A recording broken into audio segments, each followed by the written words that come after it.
You're listening to FFOP Radio. Reach the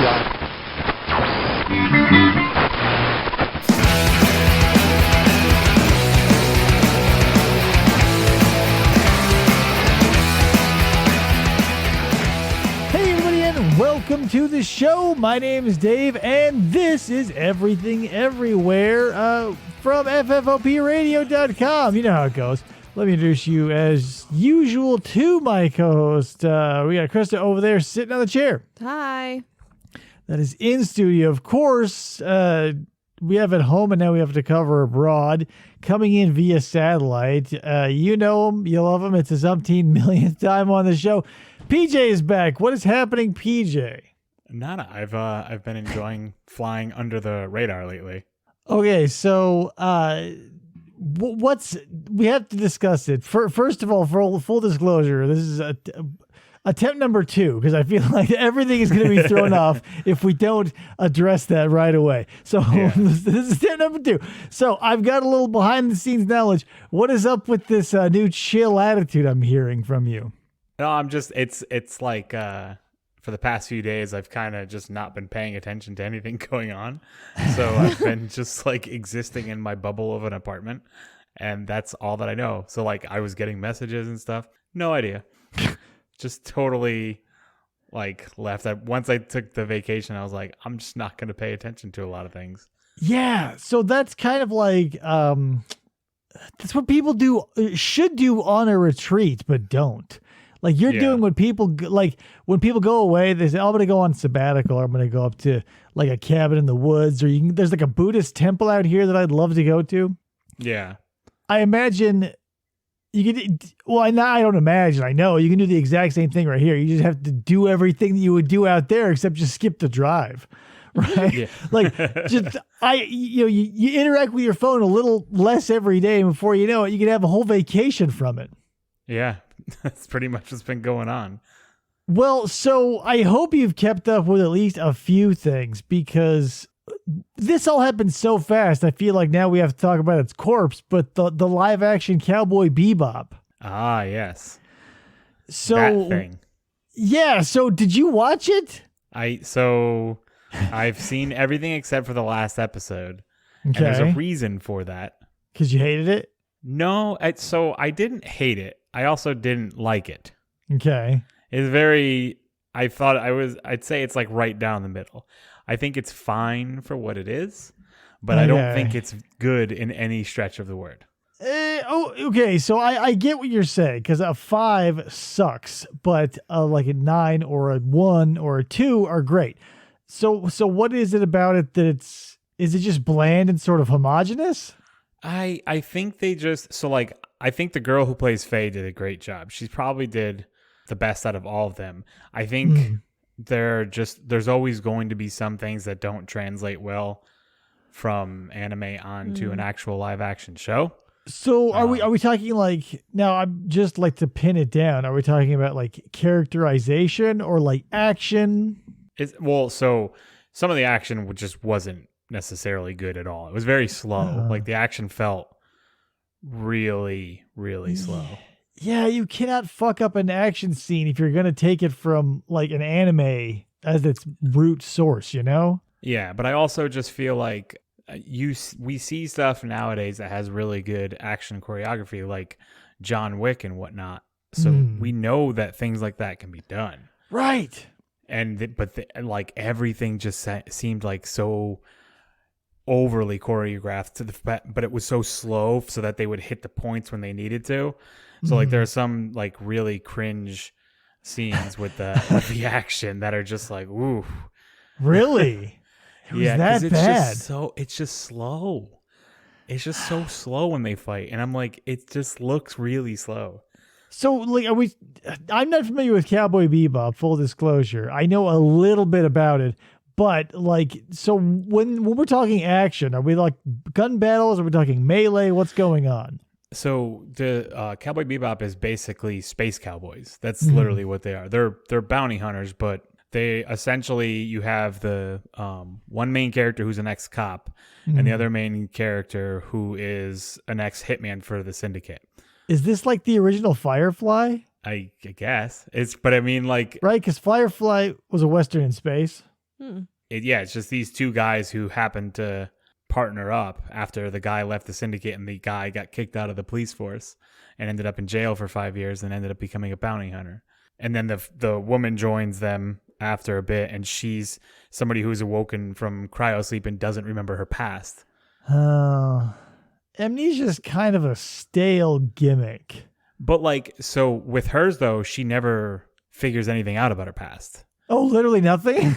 Yeah, no, Jeez. because like when they awake from their cryosleep, they have like a box of things to help them remember if they forget. So all she left herself was a video of her as a kid talking to her future self. And that was literally it. Huh. But like none of her family is in the video, so she doesn't even know like anything about nothing. She's like totally lost.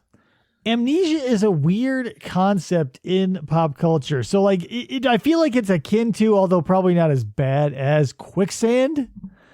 Yeah. You know what I mean? Like, I feel like when I was a kid, there were two things that were very prevalent. Quicksand being one, and the other one being amnesia.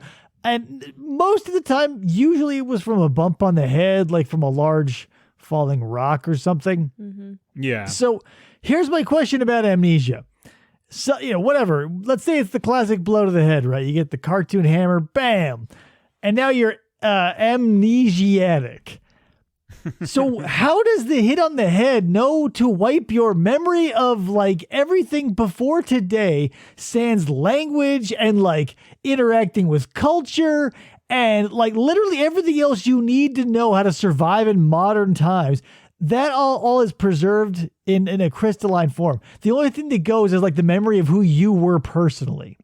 Well, realistically, Well, realistically, I'm saying, yeah, it seems like every time there's a button somewhere on your head, like phrenology was true, probably, and there's like a spot on your head where you can just like put someone's lights out. It's twofold. You put their lights out and also wipe everything of who they are, but leave their language, and like they still know how to go to the bathroom. You don't have to wipe their ass for them. right. It's like that lobotomy book. Yeah. So, but how does it do it? That's what my question is, I guess. Why is it? Because in real life, if you get like a traumatic brain injury, it's anything from forgetting who you are to being a drooling vegetable. Yeah. But it's not funny. Like if your cartoon character is going to get hit on the head, you don't want them to be like, yeah, and like lose half of their bodily functions. So I guess I get it, but still, it's an interesting. Maybe that's why. Well, maybe not why, but a lot of kids when I was growing up, we hit each other in the head a lot. Yeah, that's like a reoccurring thing. Get amnesia. Yeah, because you had Looney Tunes growing up, and the Three Stooges were still a semi-prevalent thing. Yeah, I remember like also toying obviously was the only concept like of the two that you could play with, because you're never going to come into any sort of contact with quicksand. I almost guarantee it. But you as a child will get hit on the head a lot. And I always, every time I got hit on the head, whether it was my doing or somebody else's, I always like scanned to make sure I knew who I was. Because you never know. You never knew, rather. You still don't, I guess. Wouldn't know. I've hit my head more times than I'd like to admit. Yeah, one of my classic and most memorable times of hitting my head was like the stupidest fucking thing. Must have been 8 or something like that. And we had one of the classic minivans, right? And typically what you can do to those is like jump into them because they're tall.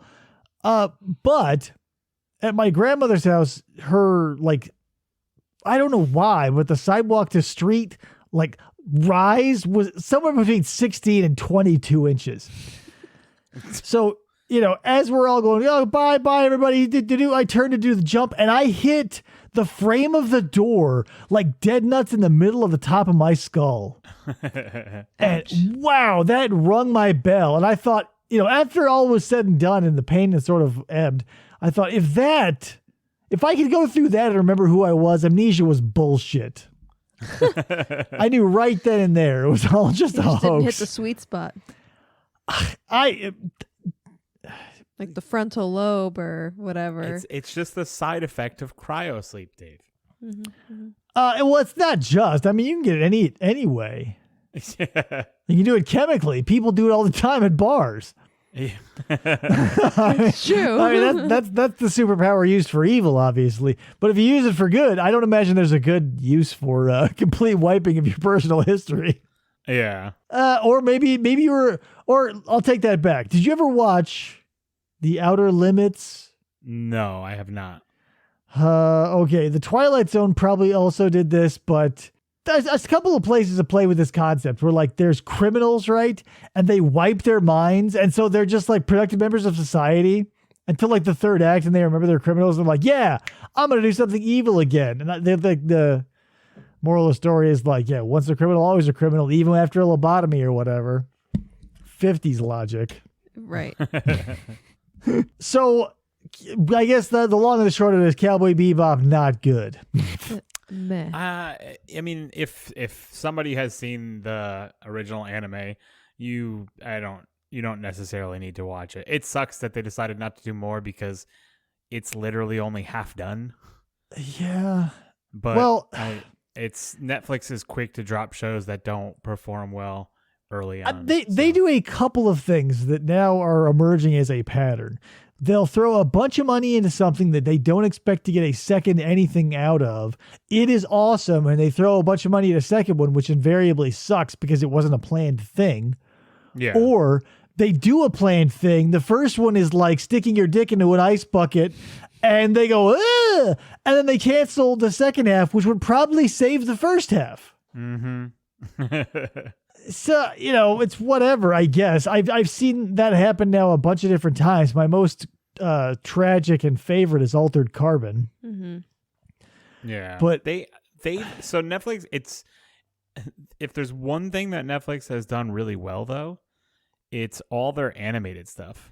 Really? I guess I've seen a couple of their animated stuff. Their original Netflix shows, especially ones that are more adult themed, all of it. All of them. I haven't seen a single bad one yet. The animation's great. Stories are good. Everything. Give me a for instance. Well, so like the most recent one would be Arcane, which was a crossover between them and the video game company League of Legends. It's basically just going over the lore from the game, which you really don't have to have played the game to watch the show. We wouldn't have to have any background in it. Netflix is such an interesting ecosystem because you can do something like that. Like, let's say you're an independent filmmaker and you want to do something because there's a million different nerd properties out there that have umpteen zillion pages of lore. I mean, I realize everybody wants to manifest more and more dicks on Star Wars to suck, but there are so many other sci-fi or whatever properties out there that are untapped in the visual market, but are, just like gold mines of the printed material. Yeah. Yeah. It's Even the documentaries, like, did they do the LuLaRoe one? Did Oh, Netflix yeah, do the LuLaRoe? Yeah, the LuLaRoe one. Like, there's so much crazy shit out there. Mm-hmm. But I think Amazon Prime did the LuLaRoe one. Oh, I don't remember. I can't remember what. That's what we had access to at the cabin. Oh. Yeah. So that's the thing. I don't know. There are so many. Oh, okay. So now that I have a platform, maybe I'll complain to you about this. What is the name of that shitty show you made us watch with the cooking bullshit? Last Table? The Final Table. Final Table. Or It Final wasn't me Plate who or made you something. watch that. No, not Me. you. No, I'm talking. I'm pointing It at was a Krista. Final Plate. Yeah, okay. There's a cooking show that is a horribly ham-fisted ripoff of Chopped called The Last Plate. It's like a Hulu original, Netflix original. Doesn't matter. Netflix. Uh-huh. Netflix. It is fucking terrible. Imagine every episode of Chopped, right? Times two, like in length. So you get an hour and a half. And it's cut in such a way that every sliver of tension was removed. And all you have is this bulbous, fat, disgusting episode where nobody's in a hurry. Everybody's like just, friends. And there's no real reason to give a fuck ever. So the premise of this show is to be the person that get to give the final plate, and you get to be on this big panel of these judges, these worldwide judges or whatever, chefs. Yeah, it's like so contrived. It's not like, because like, let's say for instance, Food Network. they have a pedigree, if you will. They already have basically every known chef on lock. Yeah. And so Netflix had to go with everybody who Food Network didn't already swallow up. So it's a mix of unknown chefs and then unknown celebrities from various countries that they're competing in. You know what I mean? Yeah. So it's like, oh, this is a radio host from Japan. And it's like, well, what the fuck? And like the one Japanese guy is like, oh my God, I know that guy. But literally everybody else competing and everyone in the audience and everyone at home is like, who?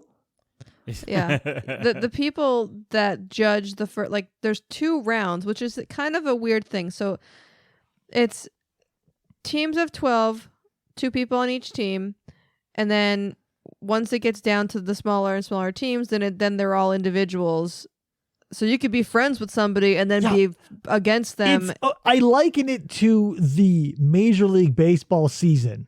Like you look at all those teams and you go, oh my God, I've got 300 fucking games ahead of me. And you see 12 tables and then you have to go an episode per table and then they split by osmosis and then we get even more episodes. Like it's just this expansion by fractals. But instead of... sounds terrible. I want to finish it because I want to know who wins, but... Yeah, Krista likes it. I cannot... here's the thing. If it were tense, if there was suspense, if there was anything that, like, pulled it all together, great. But since it's a million different talking head segments and each of our characters has basically 1 or 2 characteristics apiece... It's like, we're the young out of the box couple, and we're the old, traditional, we're this person, we're that person.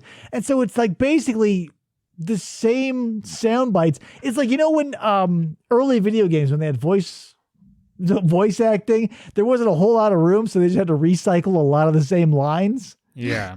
That's what this feels like. It's like, we're young and we're looking to prove ourselves. I'm like, yeah, I heard that 40 fucking times already. It's so like to me, the only cooking and or baking show that I've seen on the streaming networks that I actually enjoy watching is Greatest British Bake Off. Yeah, there's a million different flavors of it out there. And I've not seen that, but being British, I imagine it's pretty low stakes and everyone's very calm and polite and courteous. It's so enjoyable to watch. It's just nice to watch. So what I'm saying is accurate then, is what you're telling me indirectly? Yeah, I mean, like, everybody's buddy with each other, but they're all still pit up against each other. Right, and that's the thing. This is in that no man's land, because with a British anything, you expect it to be, like, because there's a British show called If You Can't Pay, We Take It Away, or whatever. Mm-hmm.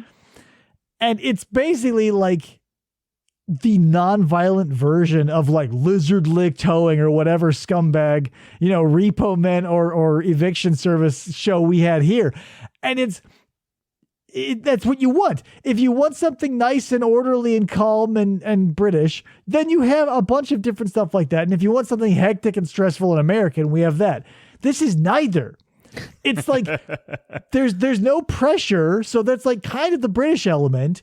But nobody's really friends with each other, so there's no courteousness to it. And it's just like everyone is constantly tired and confused, and it's just like... Well, there's this one Scottish guy. Oh, I felt bad for him. Half of the plates that he had to make, he'd never eaten before. He'd never had tacos before. He'd never had Indian food before. Like, there's so many things he's like, I have no idea. I'm actually shocked that he hasn't had Indian food. Yeah, that's what I'm saying. Like, it's the craziest thing, especially like being in the UK. Indian food's huge over there, so I can give the tacos a pass. It's one of their favorite foods. Yeah. In the UK. And that's why it was so bizarre. Like, I realized they were going through for like a Burger King kids club of like contestants, because they had the Scottish guy, they had a Brazilian guy, a guy from Mexico, Japan, America, Australia, yada yada yada, all in sundry. But like, in your effort to fill out all the, check all the ethnic boxes, the one like Scottish guy you got had never tasted anything outside of like Scottish food. Like, I understand maybe he's like the wild card that you throw into the Big Brother episode who has like explosive diarrhea or something. Well, and I'm sorry, if you're a chef and you're going to be on this show, which consists of each round is a different culture of food. Maybe, I don't know, look some stuff up, try it a little bit. That's what I'm saying. It's like everybody is like half-assing all aspects of this show. And That means the that judging they is aren't weird. getting paid much. say what? I said that would mean that they're not getting paid much for whatever they're trying to do. Yeah, Oh, I probably feel not. like that because they get like a They don't get money. like at the a end. D- C crest level personality host who basically wanders around and says exactly nothing. He is just like a balloon of hot air with a nice like stubble and a nice haircut who floats around and he goes, because here's the thing also. Everybody's cooking the exact same fucking dish. It's not a secret ingredient. It's not something like there's a wild card. It's like, here, make fucking what Tiki was it? masala. Yeah, make tiki masala or make I would call it papaya, but that's not it. Paella. Paella. Yeah. Yeah, so it's like everybody's making paella. So imagine having this one-dimensional cardboard cutout character walk around to each person doing the same fucking tired-ass joke like, what are you making? Fucking paella, dickhead. Like, you're the host. Same thing everybody else is making. But we're giving it our Australian flair. Yeah, it's like, obviously. So instead of this numbnuts being like, hey, what's happening over on this station? It's paella, numbnuts. Let's obviously take that for granted and ask an interesting question. Like, what's your take? Or how are you making it your own? Don't walk up with your fucking finger 2 digits in your nose and your thumb halfway up your ass and be like, what's happening on this side? Like, I'm a nobody and I can pull off like charisma above and beyond this dude, like in spades without even trying. He just wanders around with like, not, Revlon gel in his hair being like, so you're from Japan? And as they're like halfway through explaining their childhood story, dude's like, catch you later. That's another thing about him. He like doesn't give a fuck. And he's like, oh, so you grew up in Argentina? And the guy's like, yeah, in the poor streets of the small town. And he's like, see you later. Good luck. Catch you on the feet. Good luck over here. Thanks Enjoy for half your paella. answer. Yeah. Ever had a taco before? No. All right. Bye. But yeah, so that's why I put up with watching it until I could not put up with watching it anymore, because it was a 2 or a 3 until it swung into 5 territory, and I was like, checked out. Holy shit! I haven't watched it since either. Well, because once you realize that it's never going to do what you need it to, like comfort food television does what it needs it to do, like SVU, or if you like to watch House, or if you like to watch MASH, or whatever, anything that has a nice comforting procedure. This is like, I don't know, man. It's like a bowl of white rice, and at the end you get a slice of white bread if you completed the whole fucking bowl. It's just not good. Yeah. I mean, I could sit through Chopped, how they do the tournament thing. Yeah, because there's tension though.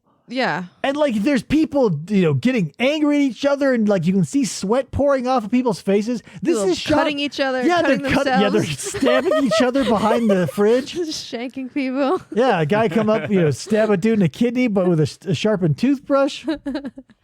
But Chopped is edited so tightly and so expertly, like you don't realize they're not actually in a real rush most of the time. Yeah. But since this fucking thing is shot in like the fucking Mega Globe Sports Dome with 9,000 screaming participants per square meter, I don't know how or who they got to, like, it must have been a flash mob. They must have been like, please show up. We're shooting 14,000 hours of cooking. We'll give you $40 and you can eat all the food. Please show up and be in the audience. Oh my God. I mean, I'd probably do that. Oh, I would, like, after a while though, because imagine you're there the whole time. We're seeing the edited thing. Right. Like we're seeing the quote unquote choice cuts. So everything that they deem less than what we're seeing, which is automatically terrible. Yeah. They get to see everything that we're seeing, which is terrible, and everything they don't deem good enough to be seen, which is dog shit that has been passed through a human dog centipede of 4 dogs. Like, oh my God, I can't imagine. There are some things you would want to see the raw, uncut footage of, but like watching a dude with nice hair, like talk through a translator to a confused Brazilian man is just not on my to-do list. Yeah, that was strange. So what have you watched that has sucked, PJ? What have I watched that has sucked? Yeah, because if Cowboy Bebop is going to be like a 5, and I give fucking What's the Nuts show a 2 until it turned into a 5, give me something that you've been watching or something that's not good. See, I actively avoid things that I think are going to be bad. But okay, so here's my thing. So do you not like the idea of tipping around that there's so much bad that it could be unintentionally good, or is that just something that's like no thanks? Yeah, it's like no thanks. Okay, because like a lot of times when I've become like super selective with the shows that I decide to watch, especially as of late. Well, so let me ask you, because for me the criteria is like, if I'm watching something, if the creator was serious or passionate or sincere or whatever you want to say about it, I'll watch it, good, bad, or indifferent. Yeah.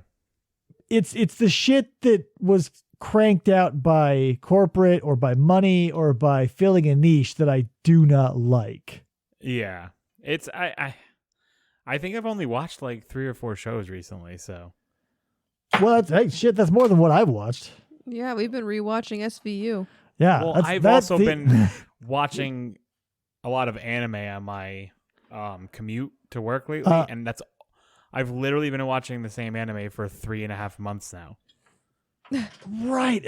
Okay, so yeah, you've taken on a Herculean task of watching one of those crazy animes that's 9,000 episodes and still running. It's in the 1,000s now. It just passed 1,000 2 weeks ago. Fuck. Okay, so let me ask you this. There's a finite series out there, or maybe it's not finite and I'm an idiot, but have you watched, heard of, or seen Nadesco? Mm-mm. What is it? So it's the only giant robot anime I've ever loved.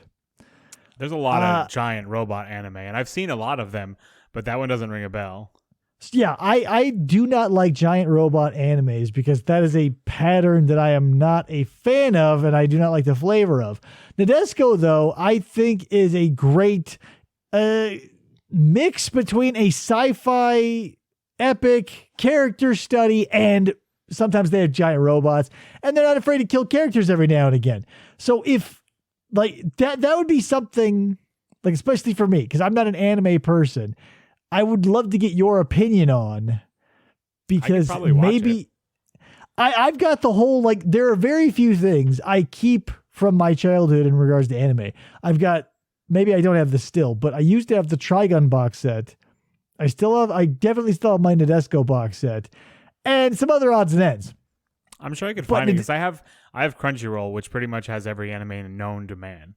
Oh, then yeah, for sure. Like, so the one I'm talking about was like the original whatever series, and then there was a movie that takes place 20 or 25. When did it come out? What year range? Like 80s, 90s? I don't know, man. I found it. I watched Robotech, and that was like an 80s anime.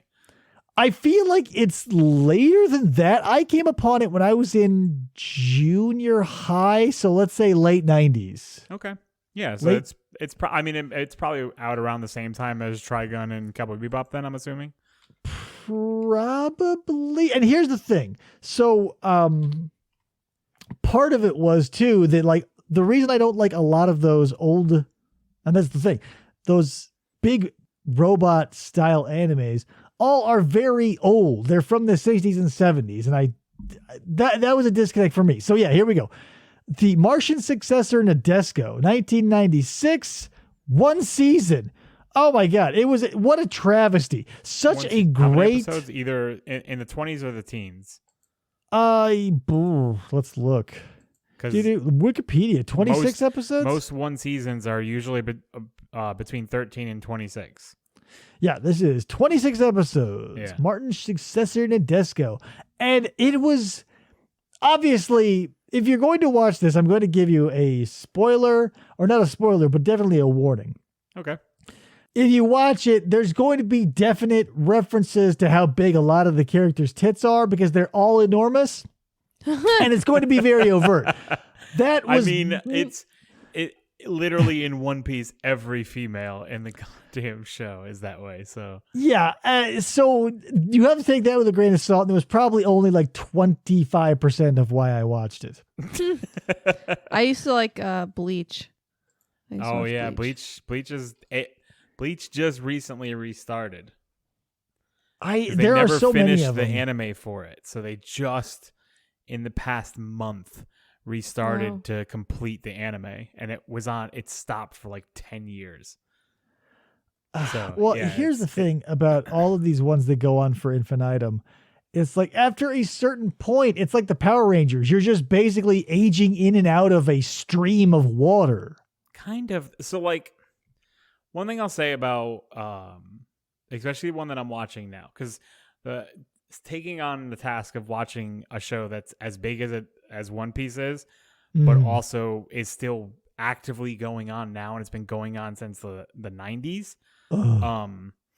Is this show is constantly focusing on world building and different events that have happened in the world leading up to the point where they currently are.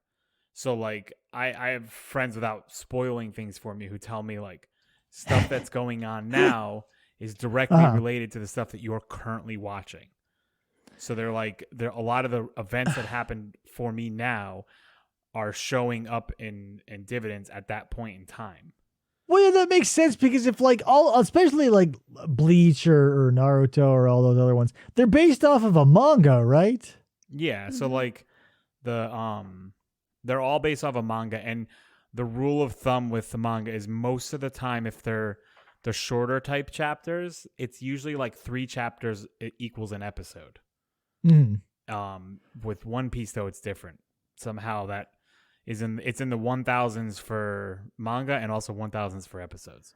Yeah, well, what I'm getting at here is like because if it comes from a comic book, then there's sort of a gray area as far as like its lifespan, because you can do crazy shit like that where you can mess with the timeline and set stuff up and have a canon, that stretches behind you, as far as the eye can see.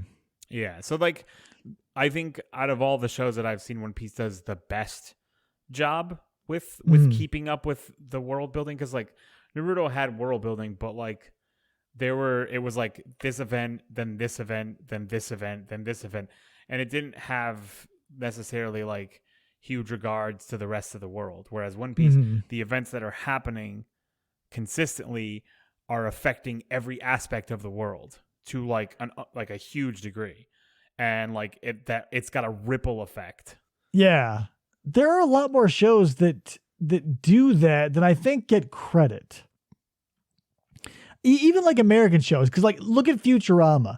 They even when they like their first run and then they died and came back, like they did a Family Guy essentially, and they could have gone the same way, but they stayed canonical. Like it was true to everything, and it kept paying back on itself, which was nice. Even though each episode is a one-off, you can still call back to it. Whereas like most long-running American cartoons don't call back to anything because maybe they don't want to break that fourth wall. Like, because let's be real, like The Simpsons going on 45 years of syndication, if they were to call back to something, it would be impossible because The people currently watching it might not have ever seen the original aspect of it. Yeah, because if you've been watching as long as it's been around, you've watched Homer go from a child of the 60s to a child of the 70s to a child of the 80s and a child of the 90s. Pretty soon he'll have been, he'll be a fucking millennial.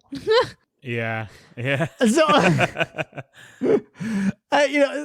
so with a more rigid like family structure like that, it's like, yeah, that's fucked.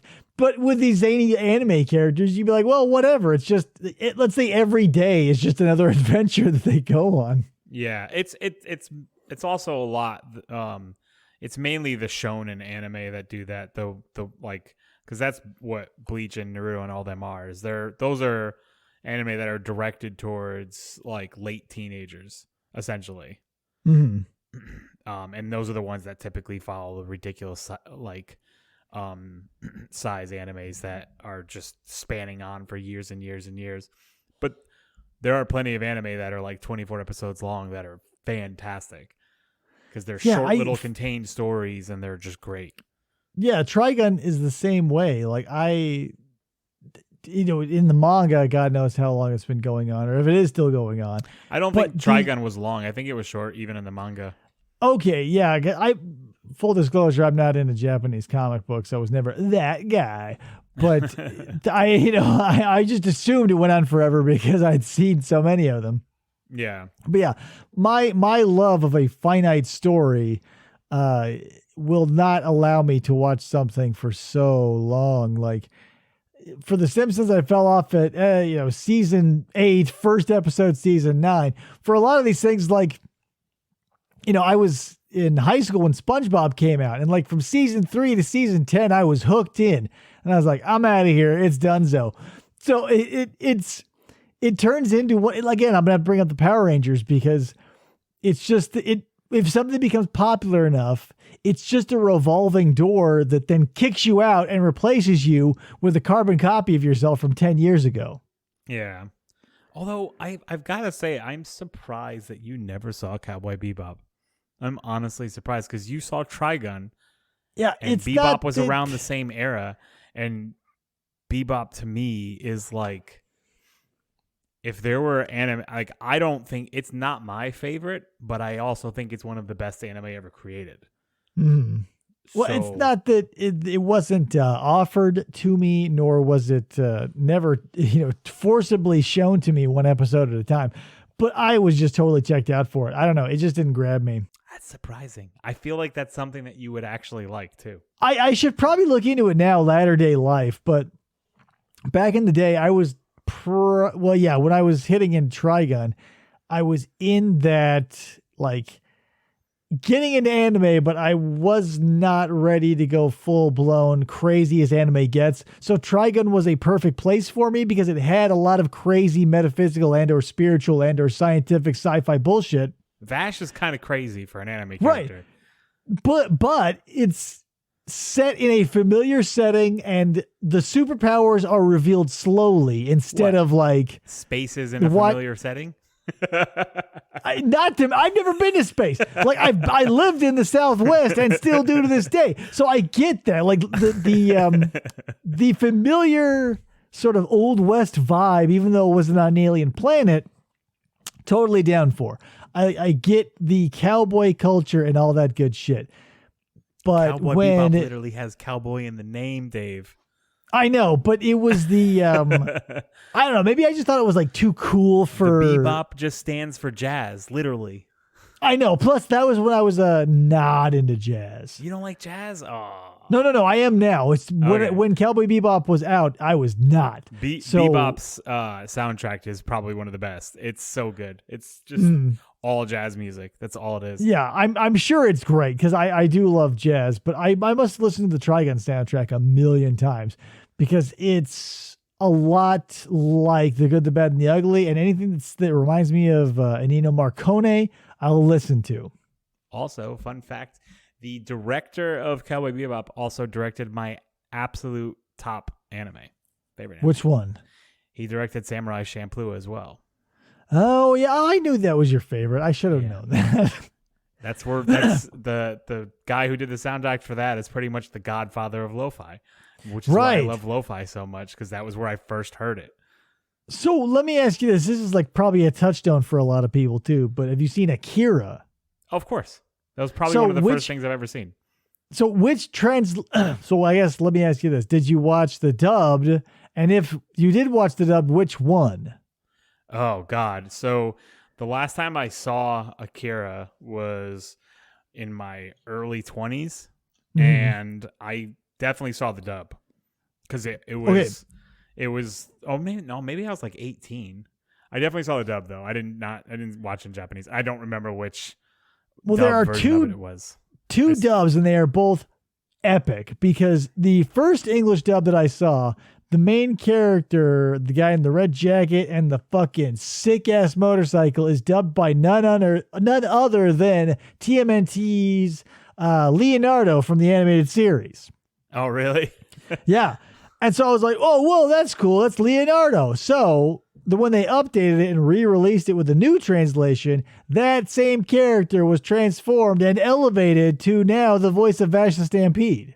Oh, look at you! Yeah, Who? you hit the best of both worlds there. Yeah, and if you can believe this or not, I'll bring it back to Power Rangers. The American voice actor for Vash and is it Johnny Bosch? Johnny Bosch? It was the Green Ranger, or like the latter day Green Ranger. He was the White Ranger. He was one of the Power Rangers. I forget which one. I'm pretty sure. I think it's Johnny Young Bosch. Yeah, you're probably right. But he was a Power Ranger. Yeah, if it's the guy who was a Power Ranger, it's Johnny Young Bosch, who still to this day is doing anime voiceovers. So yeah, there he is. He is the American actor of Vash Stampede, yada yada yada. But yeah, that's him. Is he the guy that usually goes to Comic-Con? He's almost always there. He's from Bleach. He was Ichigo in Bleach. Yeah. Shit. He's been in a million. He's different literally things. like he's known for doing main characters of a lot of major anime. Like that's what he's become. He's a great voice actor though. He's absolutely phenomenal. I first saw him in Power Rangers the movie.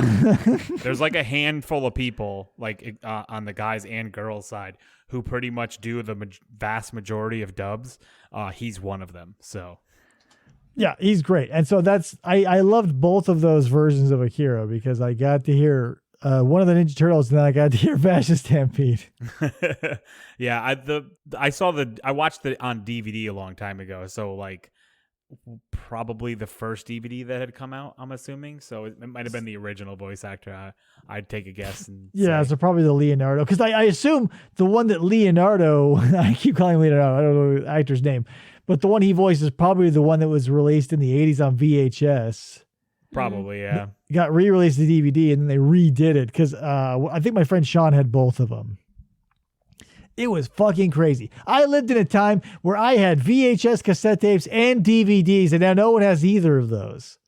Yeah, I mean, it was so funny. Did you ever have that like existential crisis where you had things on VHS and things on DVD and you didn't know what to do about any of it? Yeah, I still have a box of VHS that my parents probably have somewhere. What do you still got? I think I have like Nightmare Before Christmas, and there's like Toy Story, the original Toy Story. Okay, so yeah, everybody who has VHS still has like Disney movies. Yeah, it's always the clamshell Disney movies. Yeah, I think I have like Harry and the Hendersons. I want to say.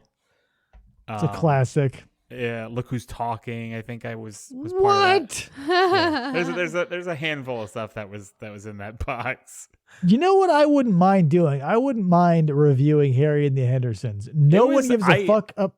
I would love to. I haven't watched it in so long. That'd be hilarious. I've never seen it. It was one of my favorite movies as a child, second only to the Teenage Mutant Ninja Turtle movie. So there's a funny story about how I first ever saw that movie. I used to play kickball at like behind a church, all right? And like one day we went to go play kickball, and there was a VHS sitting just randomly in the parking lot. Didn't say what it was or anything, so I took it home, and then I put it in there, and it was Harry and the Hendersons. I had never seen it before, and that's my copy that I have, is the one that's unmarked. Doesn't say anything on it, but that's what is it bootlegged, or is it like an actual one that like the label fell on? I don't know, but that's how I first saw Harry and the Hendersons. I'm going to tell you this story now, just in case the Harry and the Hendersons review never happens. So the copy of Harry and the Hendersons I had was, and if my memory serves, plastic clamshell. But do you remember in the movie where they put him in the station wagon and his head pushes against the ceiling and causes that divot? Yeah. So the clamshell I had that in like 3D relief. Oh, that's funny. So like that, I remember it clear as day. I can feel the rivets of that bas relief under my fingers where like I would get it, pop that baby open. And that was a great thing about those clamshells. It's like they were miniature treasure chests. Yeah. Because they opened on a nice hinge. They never died. Yeah. I think, if possible, I'll find, if it's free for me, if I can find it on a streaming service, we'll totally review that shit. Yeah, it's a great movie. Especially since Krista hasn't seen it, I'd like to see her. It is her thoughts on it. star-studded cast. Number one, John Lithgow, Don Amici, the guy who plays Poirot, who I can't remember the name of, from all those Agatha Christie movies or whatever. Yeah. And what's his name? Harry Dean Stanton? Harry Dean Stanton. The old guy. I can't remember his name. Yeah, we'll just have to watch it because it's so good.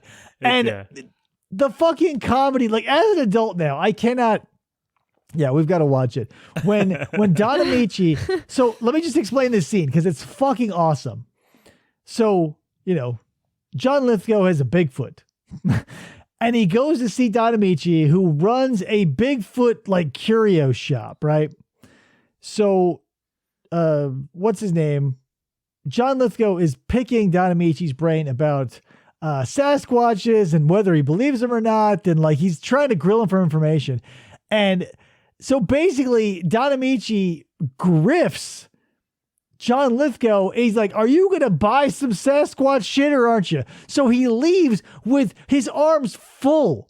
He has like a Sasquatch foot lamp. He has like a Bigfoot plaster cast. He's got like a Bigfoot costume and a hat and a fucking t-shirt where he's like milking him for information by buying all of this useless crap and he throws it in the back of a station wagon. It's so great. Yeah, we'll totally have to watch that. Yeah, it's a great movie. It's like a quintessential movie from that time period, I think. And it's sad without being totally heart crushing. Yeah. Like when I don't want to spoil it, but so we'll talk about it later. Yeah. So tell you what, PJ, why don't we do this? Instead of talking about Harry and the Andersons, why don't you give me something to recommend during this round of staff recommendations? Ooh, well, I mean, I've been playing a game recently. Final Fantasy 14? Yes. that is what I would recommend. The expansion just dropped like a week and a half ago. Not even. Okay. All right. Reasonable. Wait. One more. Arcane. Watch Arcane on Netflix. If you have Netflix, please watch it. Okay. It's animated, one of the best animated things I've ever watched in my entire life. Hands down. So give me some refreshers on Final Fantasy 14 real quick. It's like an MMO? Yeah, it's the current MMO version of Final Fantasy. Okay. The writers are fantastic. The story is like one of the main focuses of the game, despite it being like an MMO. It's very, very heavily story based. Not bad. Oh yeah, Japanese RPGs are usually pretty decent as far as story structure and everything. Maybe a little overwritten at times. Their focus is the story, and this is basically the end of the story that they've been currently telling for the past 8 years. So like this is the end of it, and then they're gonna start the finalist of the Final Fantasy. Yeah. Most final of fantasies. Whatever. With stray Geons with money, even Freddy can come back from the dead. Yeah. All right. So, and also Arcane. You said that was based off of a. It's based game? off of the lore from League of Legends. So it takes place in like a small portion of the world, but it follows two characters who are sisters named Vi and Jinx, and it follows their direct story. It's in like voice acting is amazing, animation is like mind blowing. The story might feel similar to some stuff that you might have seen, but it also feels new in some way. It's just like it literally has a perfect rating on Rotten Tomatoes and IMDb. I've never seen a show do that ever. It's a shame that people don't allow one another to play in each other's universe. The only thing you can come close to is like alternate history fiction, but it would be so great. And Star Wars, I guess, is kind of doing this now, but like I was gonna say, Star Wars just did it with they let the anime companies create their own one-off episodes of Star Wars stuff and just mess around with it. With these big expanded universes, it would be nice to stretch our legs outside of the established characters. You know what I mean? Yeah. I would like to see different types of stories in the same setting, but not necessarily with our same shit heel and our same hero and our same damsel and our same yada yada yada. Yeah, that's what Star Wars does, Dave. All these new shows coming out. I know, but Star Wars, I will die before I will admit to liking. So I'm sorry. So there's an and entire new part of that universe coming out that takes place like 300 years before any of the movies. I know, but here's the thing, PJ. Since Star Wars is a 5, I could give a lukewarm shit about it. Like, if it were so bad that I could get enjoyment out of it that way, I would jump on. And if it were so good, like if the writing were stellar and it weren't lazy and it weren't this or that, then fine. But it's right there in the middle, and I can't touch it. I'll let you know when it becomes a 1. Please do. Because then I'm on board to the tune of 100,000 laughs, not dollars.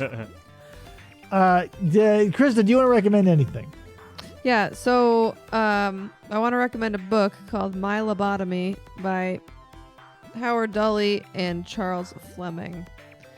It's about it's a true story about a guy who, when he was a boy, at like a 12-year-old, was given an ice pick lobotomy by transorbital lobotomy. Yeah, by Dr. William Freeman, Yeah. who was the one that like founded the ice pick lobotomy and the transorbital lobotomy and all that stuff. And it's a crazy story, and I'm not done with it yet, but it's interesting. Yeah, he is I first heard about him on a podcast I listened to way back in the day. And just the idea, like, throw aside everything that could go wrong. Like, you're sticking, a rod of metal into someone's brain and essentially scrambling it. The fact that you can come back from that and be because that's the type of thing that you would do in again, we'll call back to the beginning of the show, amnesia. Like, slicing up the inside of your fucking, the cholesterol lump inside your head that is you. Like, that should do so much crazy shit. And the fact that most of the time it was just like, now they're just a little weird. Or they just need extra help, or like their schizophrenic stuff is gone, but the insane shit we did to each other, not knowing what we were doing, but feeling like we know what we were doing, is fucking crazy, and still continues to this day. Well, and he's the one that did the was it JFK's daughter? Yes. So their daughter was slow or developmentally stunted or whatever, but she still lived a normal life. I don't even think she was developmentally stunted. I think she was just a rebellious girl they wanted put away. Well, depending on the source. I've seen documentaries about this where they say that she was a perfectly rational girl who was just an outspoken girl for the time period. She was the outsider of their family, essentially. So then he did a lobotomy on her, and then she was totally fucked up. They had to put her in a home, and she lived in this like hospital home for the rest of her life. She was a vegetable. It was and that's the thing. We to save, other people a perceived hard time or defaming or losing of notoriety or whatever, we will gladly sacrifice a human being at the altar of science. It's crazy. It's wild. I don't know if I have anything to recommend other than here's a personal recommendation. There is I've probably given this out before, but we're going to be probably talking about it in the next show you hear, so I'm going to bring it up. Dr. Wayne Dyer, he recorded the Tao Te Ching. There's a bunch of recordings on YouTube set to music. Find one and listen to it, because we're probably going to be talking about it in the next episode. So that's my my recommendation. Listen and or read the Tao Te Ching. It's a pretty short book. If you're going to read it, if you're going to listen to it, it takes about an hour and a half. So, not a big deal. You can put it on while you're at the gym or whatever. And it's on YouTube or SoundCloud or yada, yada, yada, yada. So that's what I would recommend. I listen to it probably once or twice a week. Is that the one that I listened to as well? Is that the one that you the one you're listening to? Is that the one you had me listen to? Yeah. Yeah. Yeah, Okay, so if you want... That sounded familiar. Yeah, so if you want, it's not the one I like has not been made available for download, despite the artist having neither claim to either recording of the music or the reading. But wink, wink, if you want a copy, I can probably hook you up. Because I got tired of listening to bullshit ads or having to open up a SoundCloud app, or if my internet dropped, because we live here in the fucking sticks, So I just did, some old style, not, what they used to do on ships back in the old days. And did myself a little recording of it without any fucking commercials. Was it Zen? Not really, but I did it anyway. It's not Zen that he hasn't been able to let you download it. Yeah, that is also his. not Zen. So it was a recompense. It was a reckoning of sorts. Cancel each other out. But that's the thing. When you are like the Tao, when an obstruction presents itself, you flow around it, which I did. Mm-hmm. So, guys and girls, thanks for listening to this episode. That's what it is. It's been so long since I've done one of these, I don't know how to end it. So I You just guess say until Poop J out. That's how it works. yeah. Right? Okay. Oh, I wouldn't say that because that's You could. It would really throw people off. I would say Dervis send you love or whatever. No, that's stupid. Yeah, whatever. Yeah, Jesus Christ. This is a good ending. I'm Krista. Let me tell you the plan I have every time I end a show. I think, you know what? I got a lot of free time. No, I don't. But sometimes I'll pull up a tablet and I'll write something down. Here's what I'll do. I tell myself, I'll write a little end script so that at the end it'll go like blah, blah, blah, blah, blah, and we'll drop out, which I used to do. Did it for 10 years. Stopped doing it because I figured I had it down. Don't. And so here we are. So until next time, I'm Dave. I'm Krista. And I'm Poop J.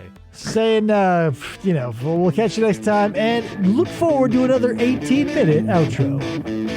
See you next time.